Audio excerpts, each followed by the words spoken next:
ladies and gentlemen, welcome back to the Pause Reviews podcast. As always, I'm your host, Frank, joined by my trusty co-host, Tim. Dude, it's so good. I'm starting to feel back in the rhythm. This week was still a little bit tough in remembering, oh, snap, I have to watch a movie. I didn't tell our listeners what movie to watch. Catching, the little mistakes and bugs that... Well, they become second nature as you get a couple more, but I'm still waking up from my season break slumber and knocking the rust off, Yeah, I even found myself just being more willing to just watch random things this week. Some of them I might talk about, but I just found myself kind of willing to just watch anything again because I was like, oh well, this isn't for naught. I can talk about this, on the next Rewind episode or something like that. So yeah. It definitely shook me out of my let's watch a rerun of Pawn Stars today. No, I think I've broken the spell. I watched no Below Deck or any other reality show the past, week or two. First of all, prepping for last week's episode, and then this week where we're talking about the Jason Siegel film, The 5-Year Engagement. And actually what I did was, after watching it and sort of working through some of the talking points that I wanted to discuss, the arguments that I want to make for, stating the case that this movie is worth your time. And then I started watching some other Jason Siegel stuff, including rewatching How I Met Your Mother on Amazon Prime. Yeah. And that's a show I always kind of dug. I know it gets a lot of flack, and I know that especially with the ending and stuff, which I totally get it. I think it's absolutely justified, all the criticisms. It's still kind of fun to watch for me. Yeah. But the main reason is him. And so we'll talk a bit about that when we get into the movie a bit more, but he's so underrated. And so I kind of enjoyed this week sort of remembering why we like Jason Siegel. Yeah, that's a really solid point because we did the How I Met Your Mother thing a couple of summers ago because I had watched it in sort of real time for a while and then I fell off and then just never got back on the bandwagon. And I think now that I hear you say that, I think you're absolutely right. I can write off a lot of the other characters in that show, but Jason Siegel and then by extension, Allison Hannigan, they are my favorite kind of storyline throughout the series. And I mean, it doesn't really surprise me because, looking over the movies that, especially that Jason Siegel has written, I like a bunch of those movies. Some of them not as much. I think I've only seen Get Him to the Greek once, and I think that movie just made no sense in my brain. Right. But I love Sex Tape. I thought that movie's hilarious. I watched that movie a couple times. And so I really do enjoy him in even just in his smaller roles, like in Knocked Up and stuff like that. He really is someone I enjoy watching. Yeah. So with that, let's kind of dive in. This week, we are talking about, as I mentioned, the film The 5-Year Engagement, starring Jason Siegel and Emily Blunt. There's also Chris Pratt and Alison Brie in supporting roles. Where can you watch this? 5-Year Engagement's actually available to stream right now on HBO Max. So that's where you can check it out. And I want to say the HBO Max version is the extended cut. That's got a slightly longer runtime than the already, the theatrical cut, I think ran 2 hours, 4 minutes, and the extended cut runs 2 hours, 11 minutes. So a solid 7 minutes of additional content, which doesn't seem like a lot, but it is. And as always, spoiler alert, we do our absolute best to kind of talk about these movies in a way that doesn't give away some of the big key moments and elements, but inevitably just through talking about it and we get caught up, whatever. We may drop a few spoilers here or there. So if you haven't seen the movie yet, if you trust our opinions and you want to give it a shot before listening to this episode, pause the show now. But that's why it's called Pause Reviews. Pause the show now, go back, check out the movie, and then bounce back to us and enjoy the conversation. If you don't mind, or that's knowing a little bit here or there is your jam, feel free to keep on listening and then decide if you want to watch it. Yeah, then maybe make an educated guess if you need something to do on Sunday night for your COVID lockdown Valentine's Day. Maybe this movie might be up your sweetheart's alley. Giggity. Yeah. Yeah. No, and I think that's kind of why we picked this one too. Something that would be a totally appropriate watch this weekend, and yet deliver maybe something that is different than you remember. Yeah, I think you kind of maybe end up walking a little bit of a not a fine line, but there's a little, there's some genre bending here. It's not a chick flick, but it's not in the vein of Knocked Up, where maybe it's going to be a little bit more juvenile humor. So you kind of fall right in the middle there a little bit. So it might work perfectly if you want something that kind of runs right down the middle and appeals to both sides of that relationship. Yeah, this movie definitely has the potential to scratch multiple itches, in a satisfying way that isn't over the top one or the other. Yeah. For sure. So, a little bit of background about the 5-year engagement. As we talk, it is a comedy, it's a romance, a rom-com maybe, but not necessarily in the traditional sense. I think it's very much those two things individually and then merged together really well. It originally released in 2012, directed by Nicholas Stoller.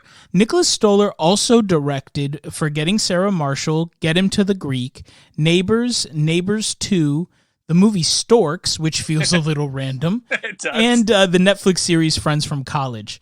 So he has worked with Jason Siegel quite a bit. The movie is written by Jason Siegel, who also wrote Forgetting Sarah Marshall, which Stoller directed, wrote Get Him to the Greek, which Stoller directed, and then also wrote The Muppets and Sex Tape, neither of which Stoller had any hand in.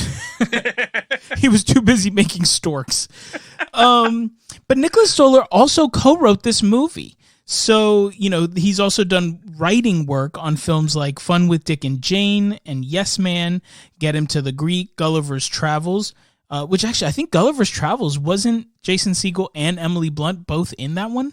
Yeah, I vaguely remember that version. Yeah.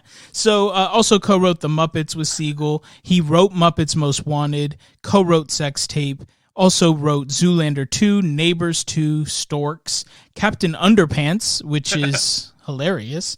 Yeah. Not in that he wrote it, but my son and I actually really get a kick out of that movie. And then Dora and the Lost City of Gold. So Stoller kind of has his hand in a lot of different genres, which I think really works to his benefit. He is kind of expert at being able to very subtly weave in mature adult jokes, but into a context that is approachable and can be received by a broader audience, right? Like Captain Underpants has jokes in it that appeal to me, but totally acceptable and fine for my 7-year-old boy. And I think he has a real talent for that. This is a really good duo. These guys work together quite a bit. They understand one another. They understand the brand of comedy they're going for and really expertly weave it into a broader narrative, which it just, to me, it makes it even more fun. Yeah. I mean, that's, when you can get a relationship like that where you've had success before, and, maybe it's a situation where, you're not feeling so hot on your script, or the studio's not feeling so hot on it. If you can kind of bring in a team where you're like, hey, we've done this before and we've made good music together, then let's take a chance on it. And I think you're right. It does end up a very enjoyable product in this case. Yeah. So enjoyable for us. Was it enjoyable to the masses? Theatrical release, it was rated R. There is an unrated version out there as well. We talked about that. And in terms of reviews, it does okay, but this movie in general was a massive, massive flop. So critically, Rotten Tomatoes, the critic score is a 63%.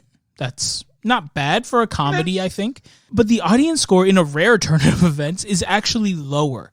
I think critics here actually saw a bit more of the real story and the heart behind this movie than audiences did. And, again, IMDb kind of runs that middle ground as well. IMDb is a 6.2 out of 10. And then in terms of financial success, it wasn't one. right? And we've talked about this. The estimated budget for this movie was $30 million, and the worldwide gross was only $54 million. And a movie like this, especially on the heels of Forgetting Sarah Marshall, I remember a lot of press for this. I remember a lot of advertising for this. This was the big follow-up to the smash hit that Forgetting Sarah Marshall was. What you do here is just to estimate, you essentially double the budget, right? Because you figure your budget for production, you're going to spend that much in media, or in advertising and in prints, right? So actually like distributing the film to theaters to get it shown or whatever. So you've got a clear $60 million just to break even. Right. And this movie obviously didn't do that. So a financial flop, an audience flop, slightly better critical success, but overall this is one that a lot of people wrote off. Do you remember seeing it for the first time? No, and that's exactly what I was going to tell you. Is I love Forgetting Sarah Marshall. That is up there. Like, that is a movie. If I see it on TV, I will watch it. And yes. I don't know if it's something about Hawaii movies, but like, it is right up there with 50 First Dates for me. Like, I love Forgetting Sarah Marshall. And I was so excited when Get Him to the Greek was coming out. I was like, oh, this is going to be awesome.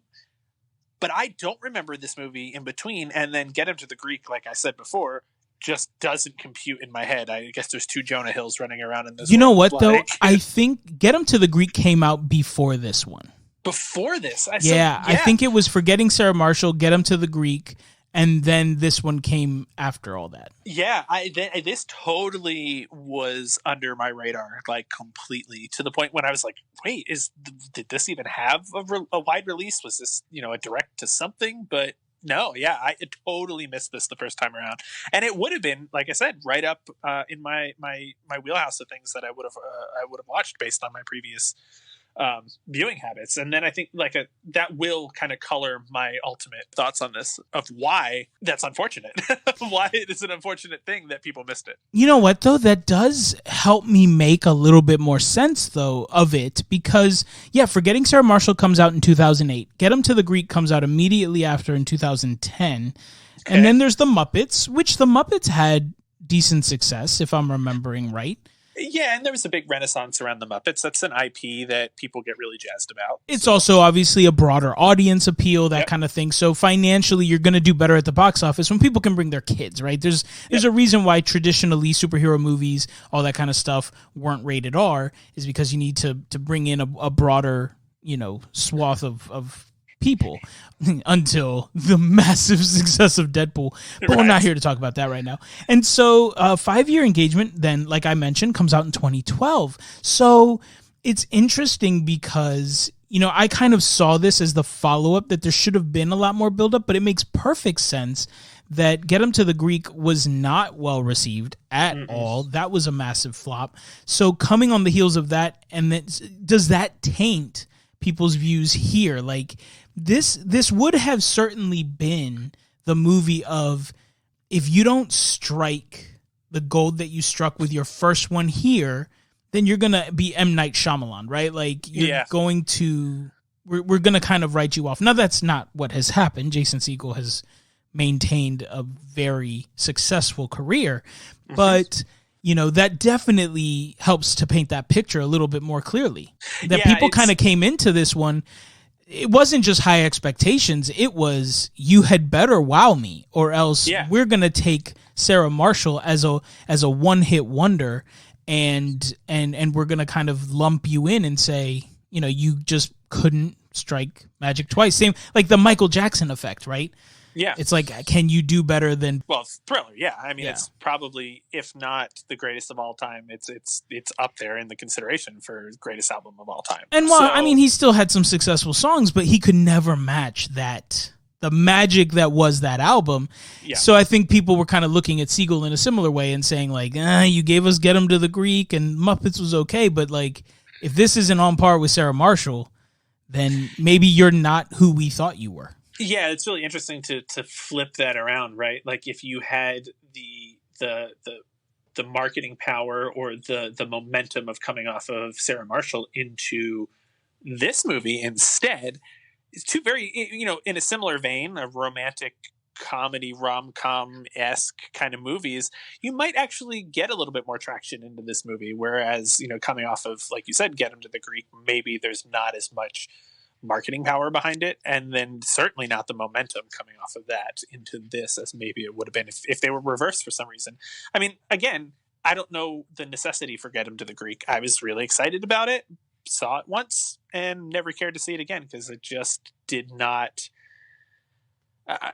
Aldous was a great character in Sarah Marshall, but not somebody I wanted to build a whole movie around. Yeah, agreed. So with everything that we're saying here, it seems like there's a bit of a negative spin and sort of a negative cloud around this movie. Why are we doing a deep dive on it and saying that it is worth your time?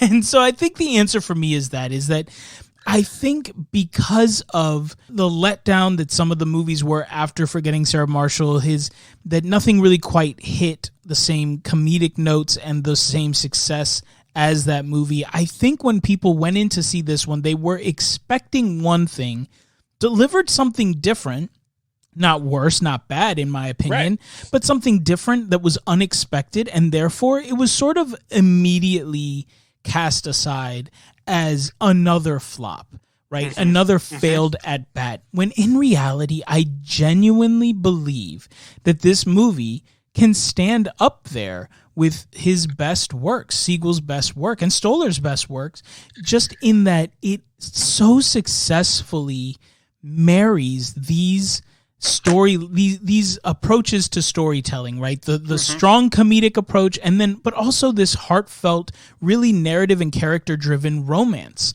And what we're going to do now is sort of essentially try to pitch you that this movie is worth a second, if not a third shot, if your expectations maybe going into it are a little bit more tailored into what is accurate for this movie. Right? Yes. If you're going in there looking for like an Apatow-esque, just laugh riot type blue comedy movie, that's not what this is. And I think it's all the better that it isn't limited to just that. Mm-hmm. So this is our effort in this episode to try to get you guys to give this movie, the 5-year engagement, another chance and see if, like us, you think that this movie really, really, truly is something special to watch. Yep. Can we do it? Can we convince him? No, I'm just failed segments. So let's dive in. So the synopsis. IMDb writes the synopsis as, 1 year after meeting, Tom proposes to his girlfriend Violet, but unexpected events keep tripping them up as they look to walk down the aisle together. These two have been dating for a year. We catch them right at the 1 year anniversary mark where Tom is proposing to Violet. No spoilers here. It's called the 5-year engagement. They become engaged, right? But she is trying to become a professor. She's like a sociology type professor person. She's in a grad program, it seems. Mm-hmm. Yep. I'm kind of just trying to remember these elements. Yeah, she's working her way on a track like that. She's looking for a program that she's to get into, that if she's working under a professor, would a grad student into a spot in that department, essentially. And it seems too like pursuing a doctoral type program at the same time. And mm-hmm. yeah, so she's trying to, they live in San Francisco. So Jason Siegel plays Tom. Emily Blunt plays Violet. They're living in San Francisco. He's a sous chef trying to make it as a chef in San Francisco and doing quite well. He's very successful at what he does. And Violet, unfortunately, does not get a job in California and is instead offered a job in Michigan. So at the University of Michigan, Ann Arbor, go Wolverines. And so now the question, what do we do from here? And so Tom agrees to kind of drop what he's doing because he figures he can cook anywhere, move with her to Michigan. They're going to do 2 years there, put the wedding on hold, and then come back and try to. But from there, things just continuously snowball out of control, and this gets turned, longer and longer into the 5-year engagement. Yeah. Right off the bat, ain't no way I'm leaving California for Michigan. Bro. I don't know, man. Is it? I see do you in wonder. 2 years. Is it as bad as they paint it? Because that would be rough. It is worse. Yeah, that makes sense. Like, there are scenes in this movie. There's one where Tom and Violet are walking home from a dinner that the professor that she's studying under, that she's working for, throws, and she's like, "Let's have sex right now in the snowbank." And I'm like, if it's January or whatever, it's winter semester, you're not wearing enough clothes to be walking outside, let alone get naked and not have something freeze off or freeze together. It is bitterly, bitterly cold in Michigan. My sister-in-law lives in Michigan, and it is just painfully cold at times. I think their high, their wake up low was in like the single digits or below this week, and that's before the polar vortex comes in. So no, that's awful. No, I would have said thanks, but no thanks, sweetie. I will see you in 2 years. Let's long distance. And I want to say that one of the producers, maybe, they went to Michigan. And so a big appeal for setting it there and actually filming on location. They legit filmed on location at the University of Michigan. Yeah. And it was because he wanted to go back, see his school, be back, representing the alma mater, which I thought was kind of interesting. Yeah. But yeah, so all of this to say is clearly an accurate representation of the roughness that is that.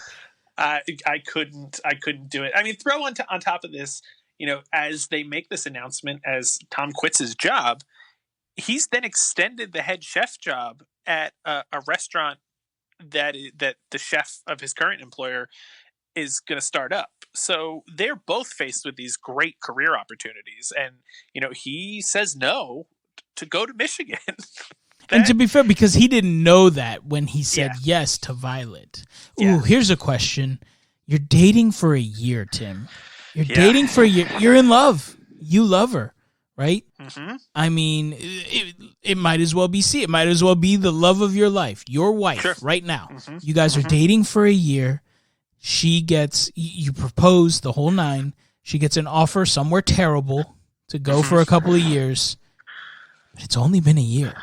You're success. You are budding. You are on the brink. And come to find out that you're about to get your big break as well. Yeah. Do you go to Michigan? No, I'm not going to Michigan. We had this. We kind of had this discussion while watching the movie. I hate winter now so much. It's been great this year not having to go anywhere since we've been home with the baby. I hate it so much that every year I just can't wait to move somewhere warmer. I can't do it. And I listened to my sister-in-law. They've been there for a couple of years now, and they grew up in California. They both grew up in Fresno, California, and she still hates it too. The clothes that they have for winter are disturbingly thick. I have seen ice on the inside of windows where ice should never be. Dude, no, that's too much. Yeah. Even in the winter, I walk around in shorts. You can't do that where it's real winter. Yeah. No. So I right off the bat, I was like, bro, you are such a better person than I am in this story, because he is such a good guy in this. And I think that really sets up a lot of what is to come and what makes this movie work and have a lot of heart. Right. So why does this work, and why is it worth a second chance? And I think number one, first and foremost, is the writing. I think the writing is absolutely excellent. It walks this line beautifully between, your cliche slapstick blue sort of comedy and a genuine romance story with real heart and heartbreak, right? Yes. I think this was true of Forgetting Sarah Marshall. And I think it's true again here, but even to a greater extent. This one really walks a more grown-up line than even Sarah Marshall did. And I think that this harder lean and push for something with that more focus on the characters, their flaws, the realities of the relationships is something that is not easy to do. No. And it's amazing to watch it play out here. And it's a lot more grounded, too, when you think about Forgetting Sarah Marshall. it is a lifestyle that we can't really relate to. Like, if I were to break up with my long-term girlfriend tomorrow, I'm not flying to Hawaii for a week on a whim, right? Like, I don't have that kind of money. So there's a lifestyle there that kind of puts this at different. You're right. We don't really relate to that per se. So this is much more grounded. This is much more of a real story and more relatable in the everyday aspect of the relationship.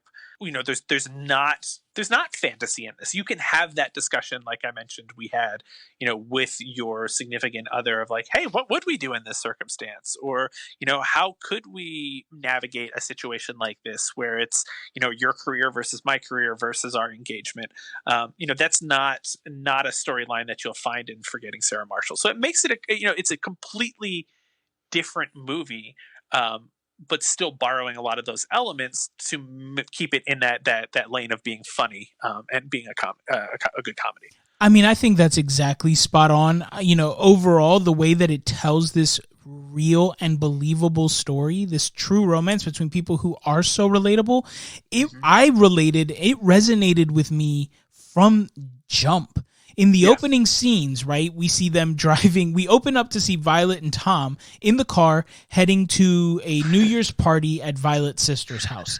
Yep. They met at a New Year's party a year prior, so this is their 1-year anniversary and New Year's at the same time. Mm-hmm. And on the way there, Tom is being super weird, and because his plan is to propose, right?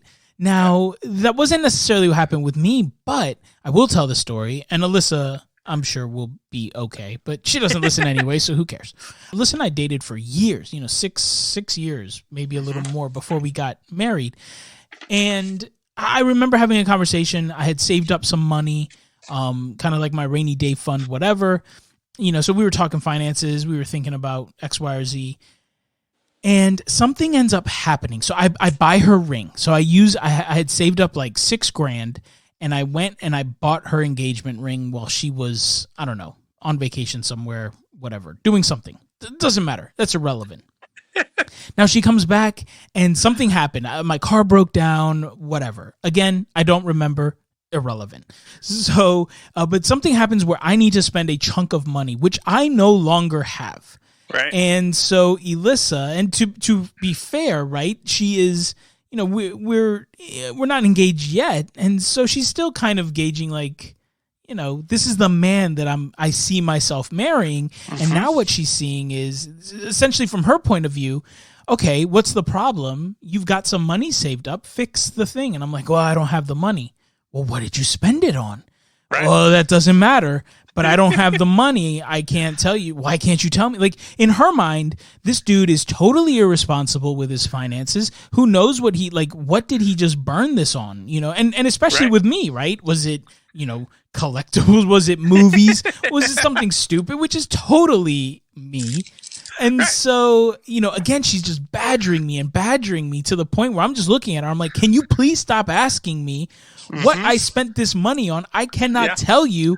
And it dawns on her, and she immediately falls silent, gets the big old smile, and is like, oh, I know. So now she knows. And this is what happens in the car, right? Violet's like, what's wrong with you? Where are we going? Why do we have to go to the restaurant? Like, will not stop the interrogation.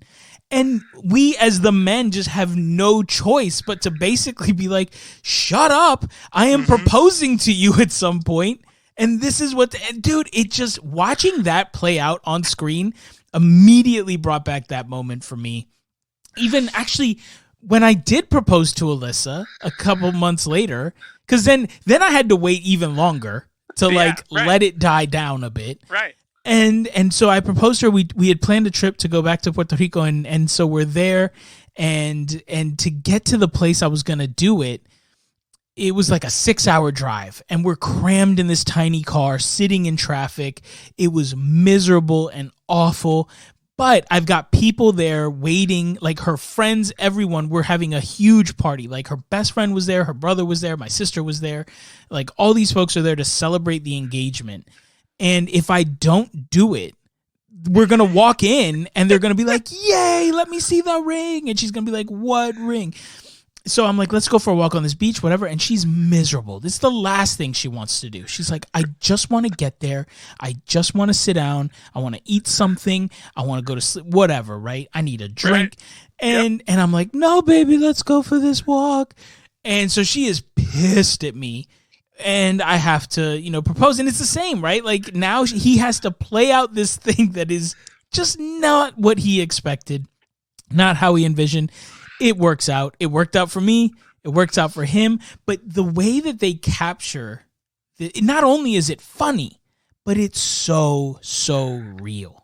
Oh yeah, I mean, there's everybody's kind of got that scenario, and you've some sort of story like that, like yours, that you can relate to this, where you've been trying to plan this thing, and she just doesn't want to let it go, and even when they get to the restaurant, and he's got his buddy Chris Pratt in on the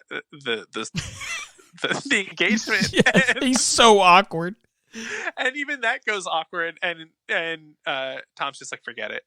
She already knows. Let's just move on. The best line is when he tells him that he knows, and Chris Pratt's like, "Oh, okay," and he's like, "But she still wants it." So she's like, "Oh no, but still do it." And he just looks at her and goes, "This is stupid." Dude, it makes me laugh. And that's like, if you can, if this is where if you have these experiences, this is hilarious. This is the definition of it's funny because it's true. Yeah. It's just funny because real life is funny. This movie does a brilliant job of finding the comedy in the tragedy of everyday life. Yeah, absolutely. And that's what makes it so good. Yeah, and that's where I'm getting with the difference between this and a Forgetting Sarah Marshall. That is, the comedy found in the celebrity lifestyle, and this is the comedy found in an everyday relationship where people are making sacrifices and making changes, and life gets in the way. I mean, when they get to Michigan and Tom goes through that montage of applying at all of these restaurants and gets laughed out of restaurants for leaving San Francisco, Carissa turns to me and she goes, well, why, if they all hate Michigan so much, why don't they leave? And I'm like, because that's where they live. Like, we don't know why they're there. And I'm sure if they could move to San Francisco, they would. But they will just pity somebody and willingly ending up in that situation, right?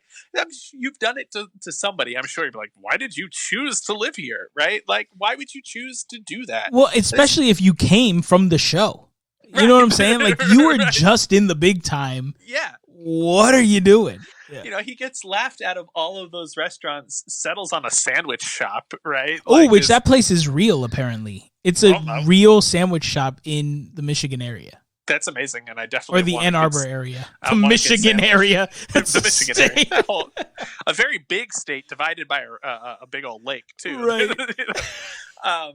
But Tom just kind of gets lost there, right? And the whole sequence where he just spirals into these friends that he has made that aren't real friends, right? Like you've all had these type of temporary friends where you're like, I guess this is the best I'm gonna do, and these are the people that are available to me, and he spirals into this mutton chop, venison, deerskin art making mountain man who owns a crossbow, right? Like, he's a completely different person than where he began, but that is life, right? That is yes. The impact of that choice that it had on him. And you totally feel that.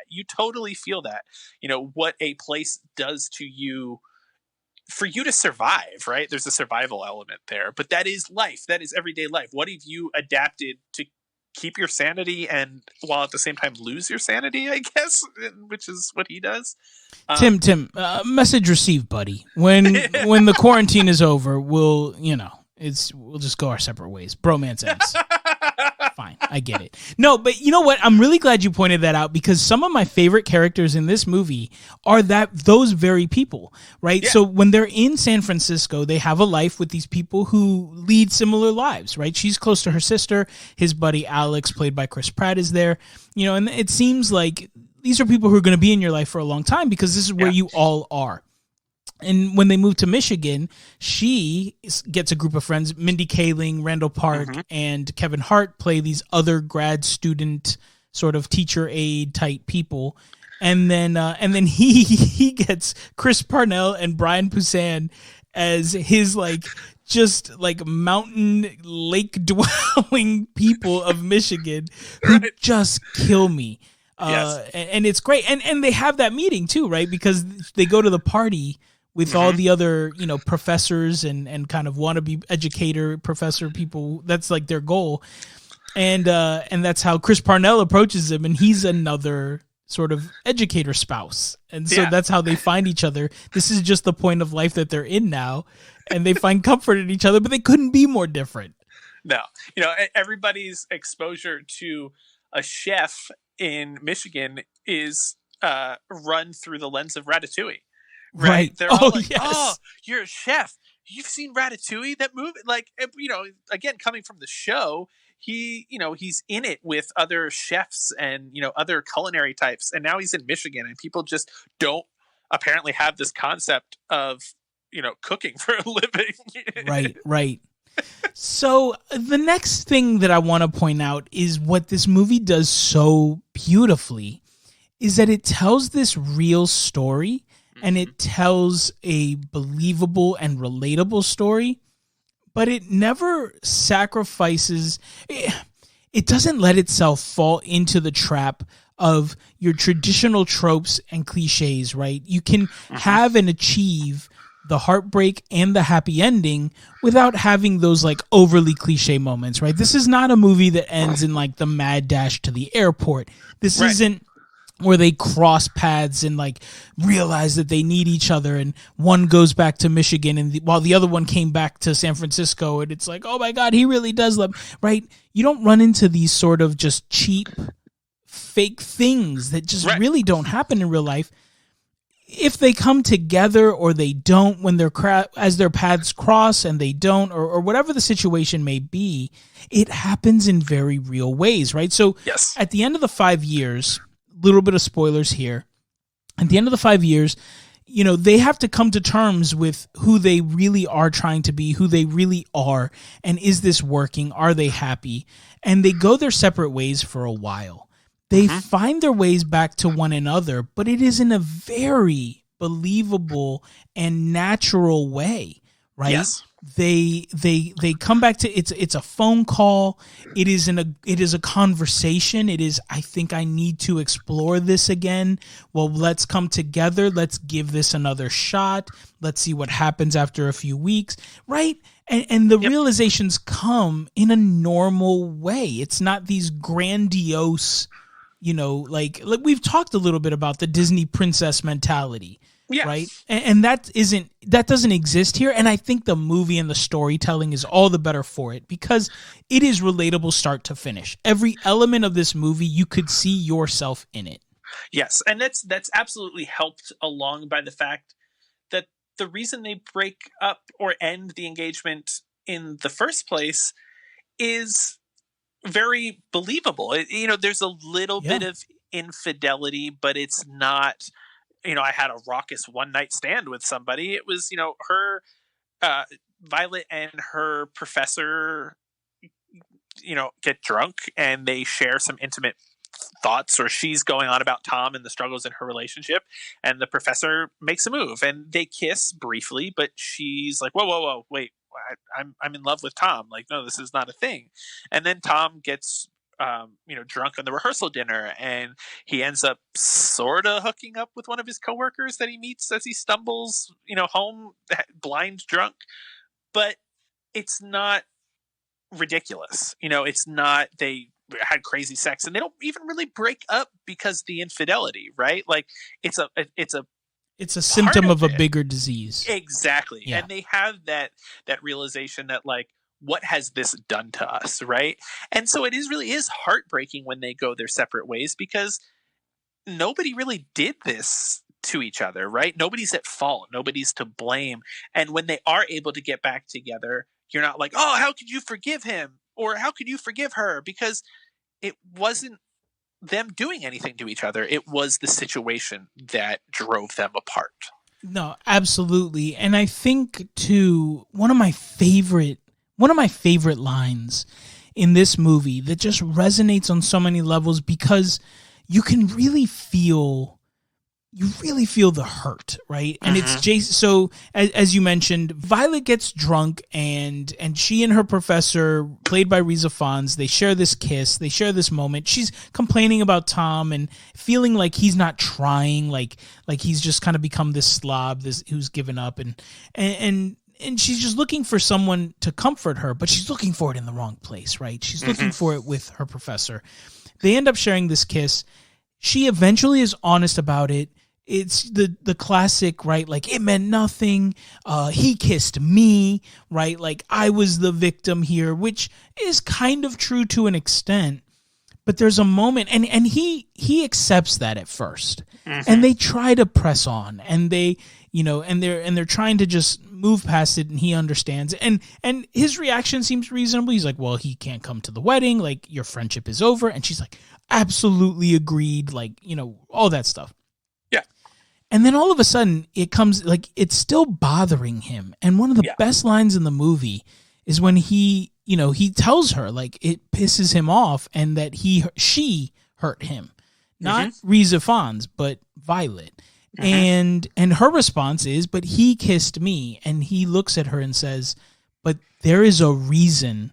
Something happened where he believed that was even an option.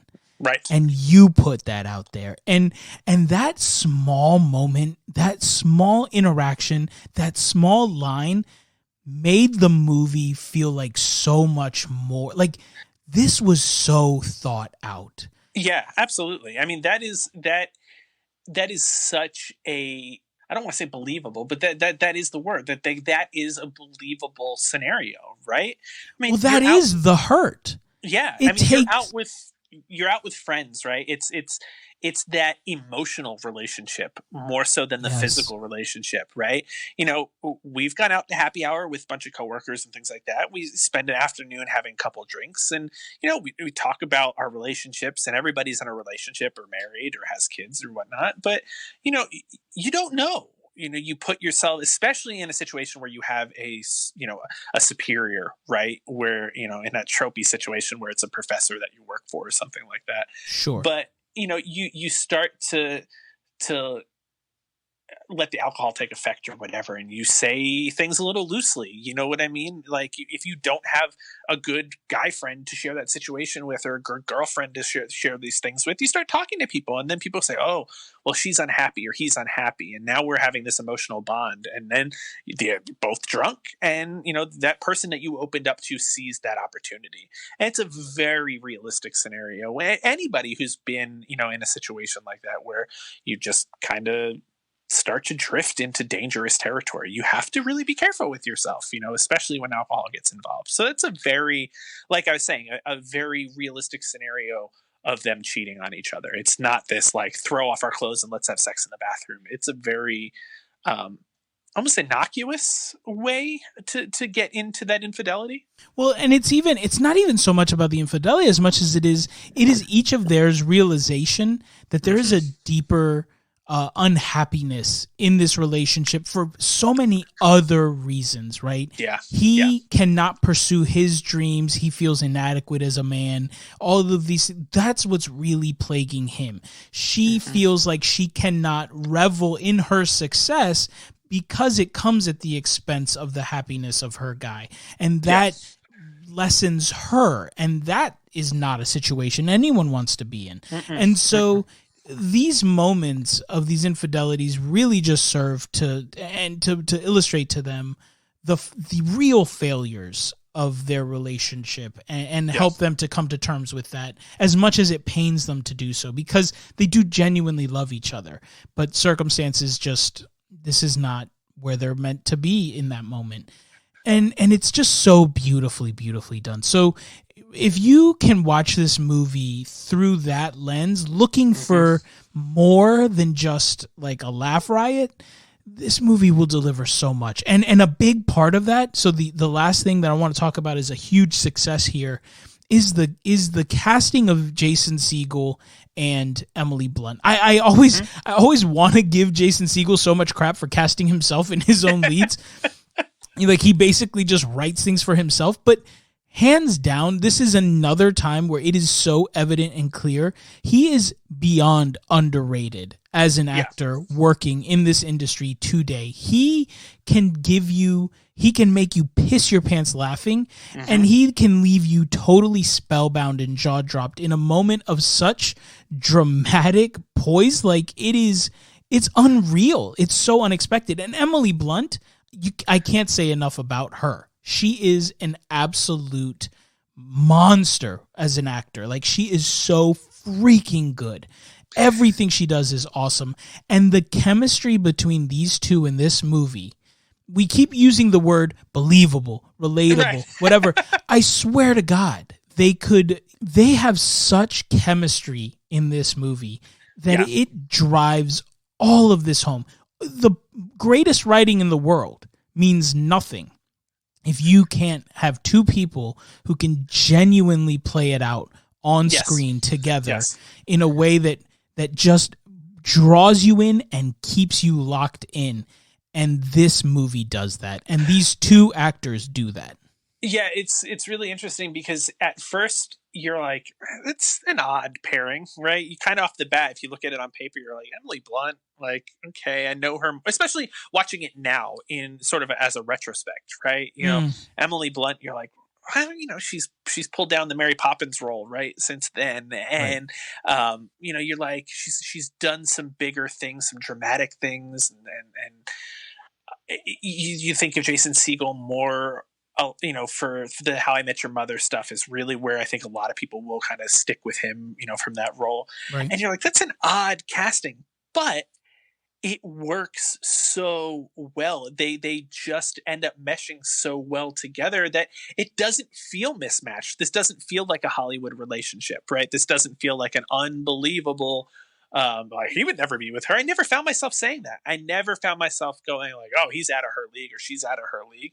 It felt like a good match. And ultimately, that's why you're happy the way this ends, right? You're happy that they come back together. Because the other people that they end up with are not good. And the chemistry between them is terrible.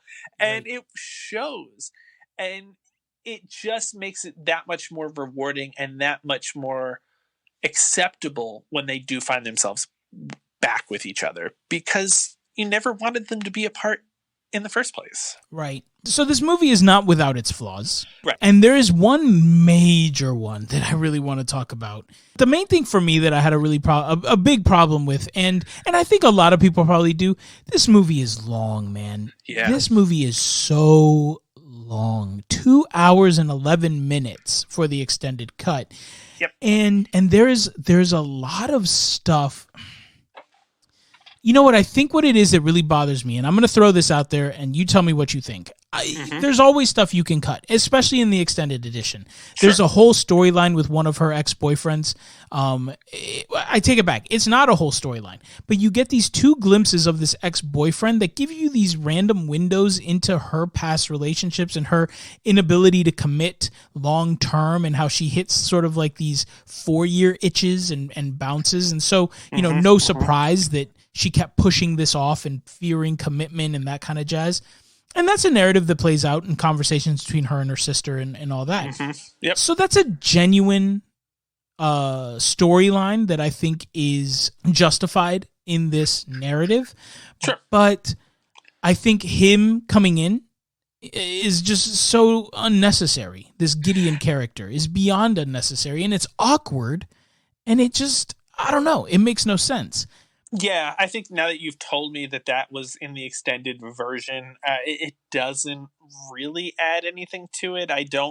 You don't need more of a reason of why she would be jumping ship, or like, you don't need any other reason to doubt they're going their separate ways. We see every reason why they should go their separate ways without having this seed of like, oh, this is something she would have done anyway, whether they were in Michigan or San Francisco, right? It doesn't matter.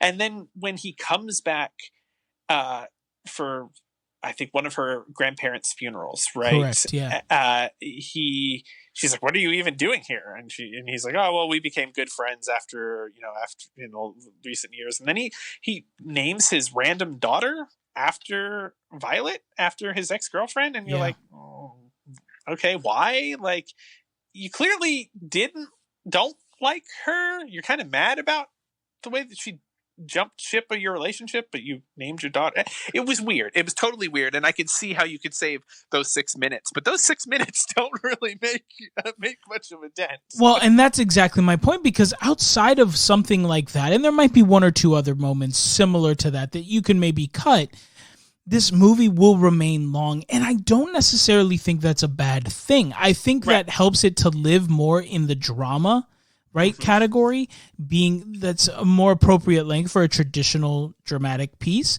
as opposed to your comedies, which tend to run closer to the 90-minute mark.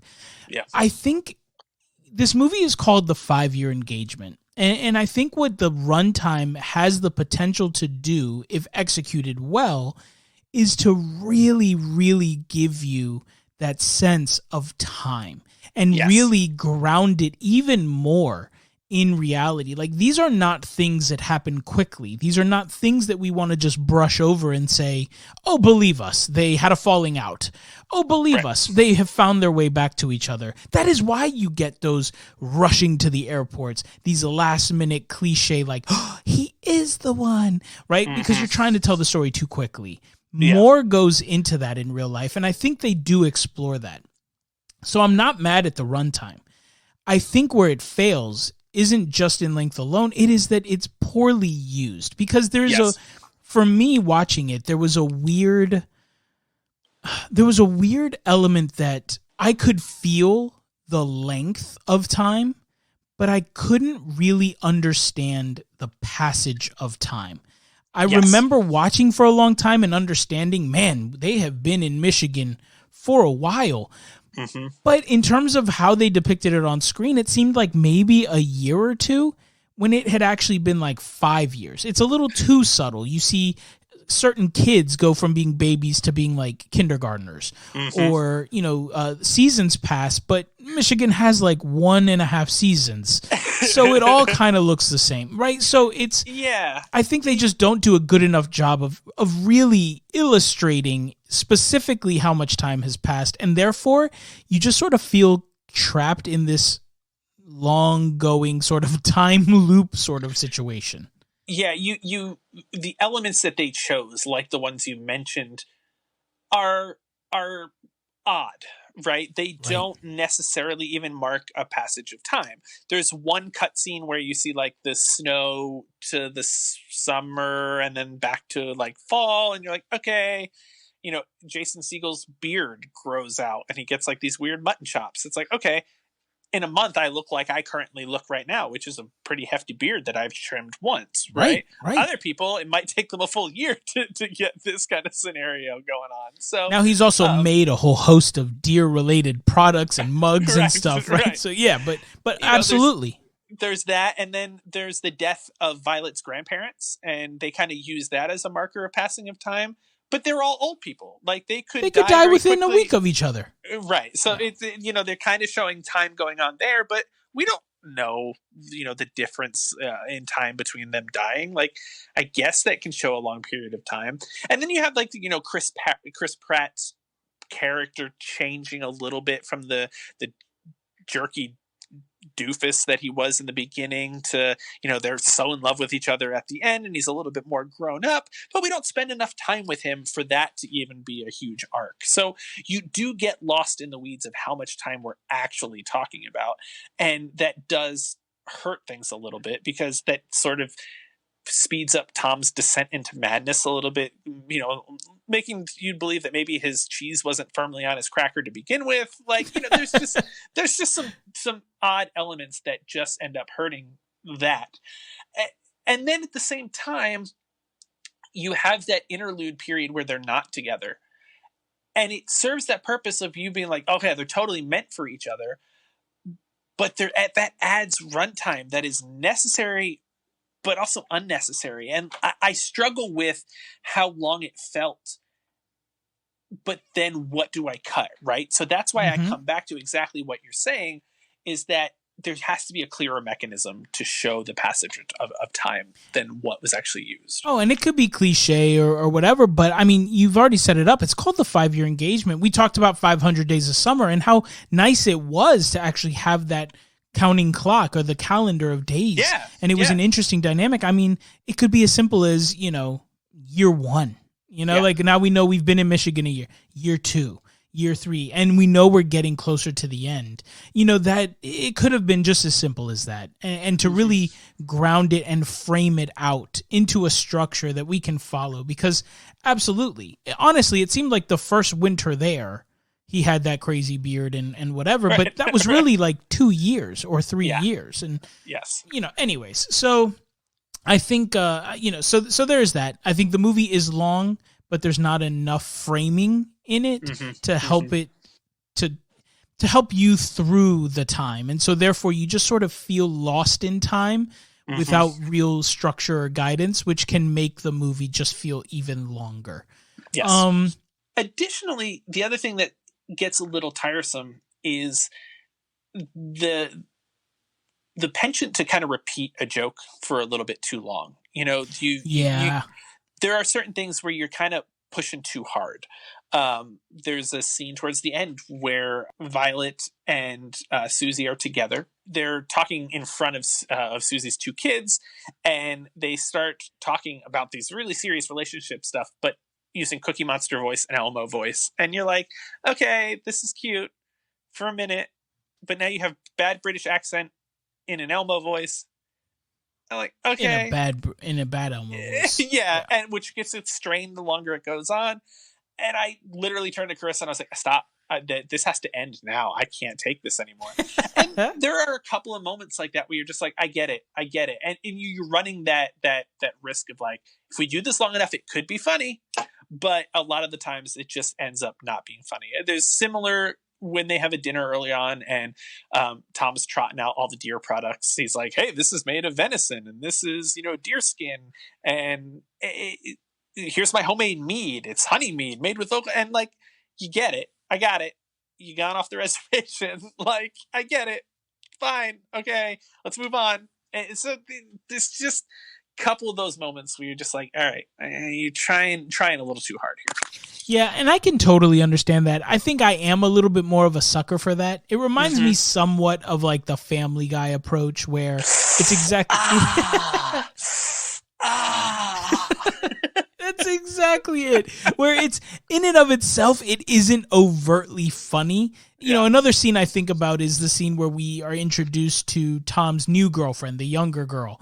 And that scene goes on for so long, but... they go on so long that it also Chris Pratt singing that stupid song at his wedding. And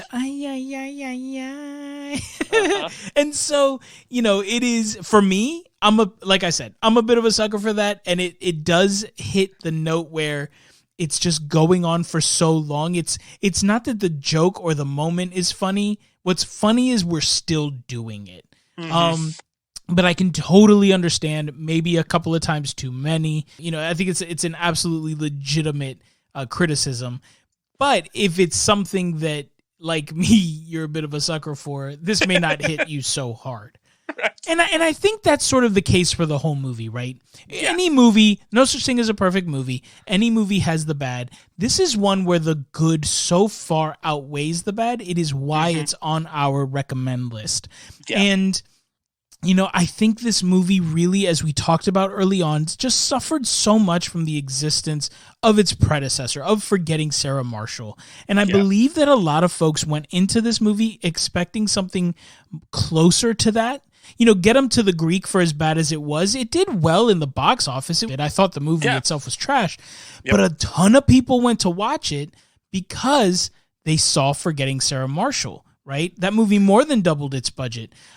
This movie did not double its budget because we had already seen a massive letdown beforehand that had tricked everyone into paying to go see it.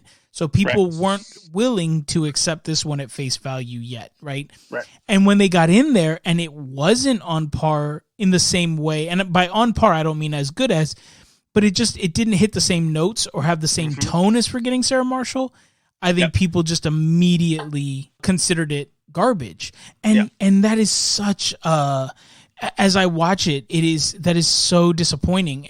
But admittedly, I was one of those people. The first time I saw this, I wasn't expecting what I had seen.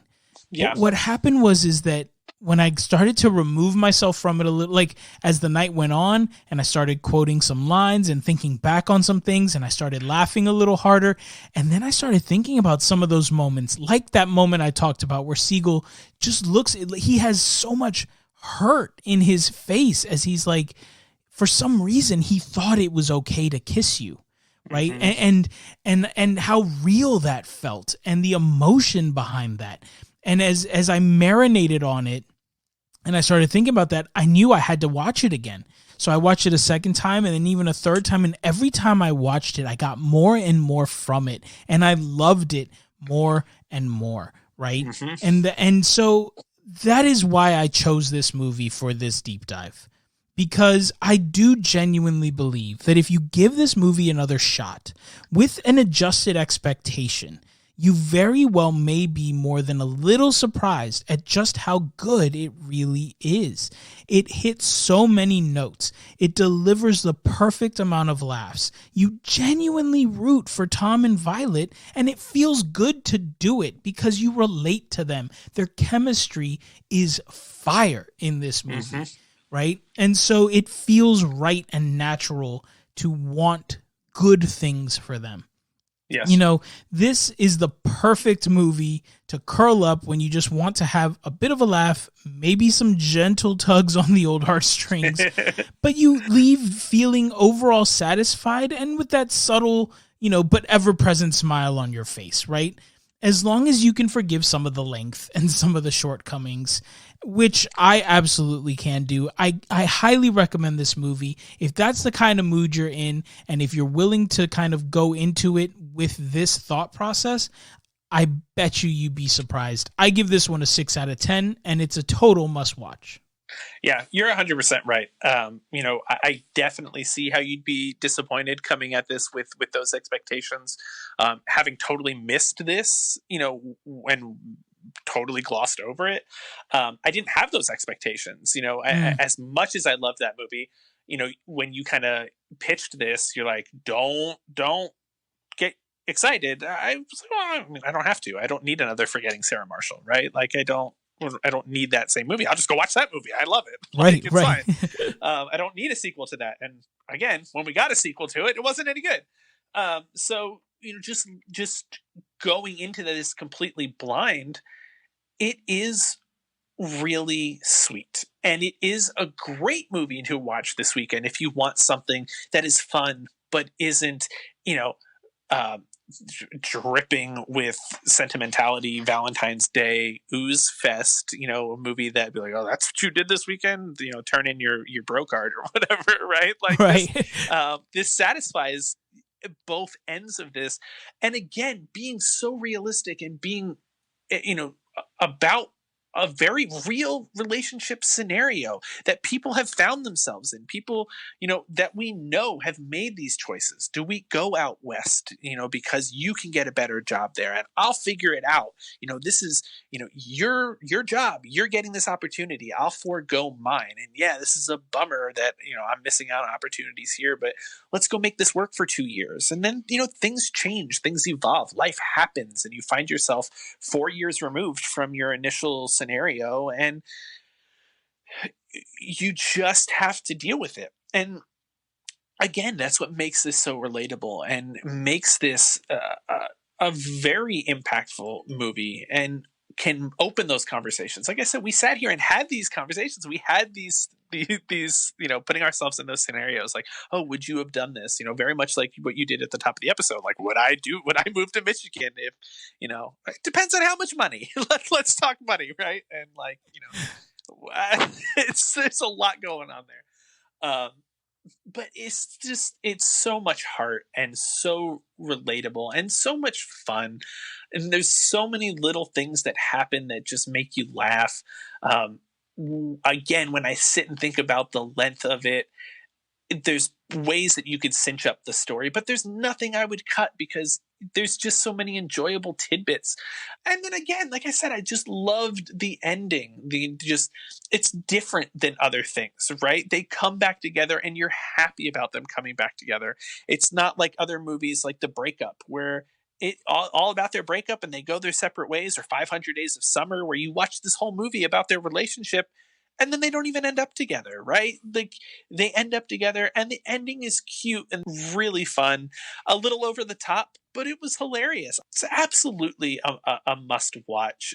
Especially again, if you missed it the first time around, go watch it. It's such a great, relatable, romantic comedy. And it's great to watch for Valentine's Day. I think this is a great pick for us. Underrated, something a little older, a little of a throwback, a little deep dive for a deep dive episode. But do it. It's, again, why we're here, right? We're picking stuff from the wasteland that is streaming to find you a little bit of nugget, something that will make you happy that you spent the time on this rather than going back to another episode of, Downton Abbey reruns. Right.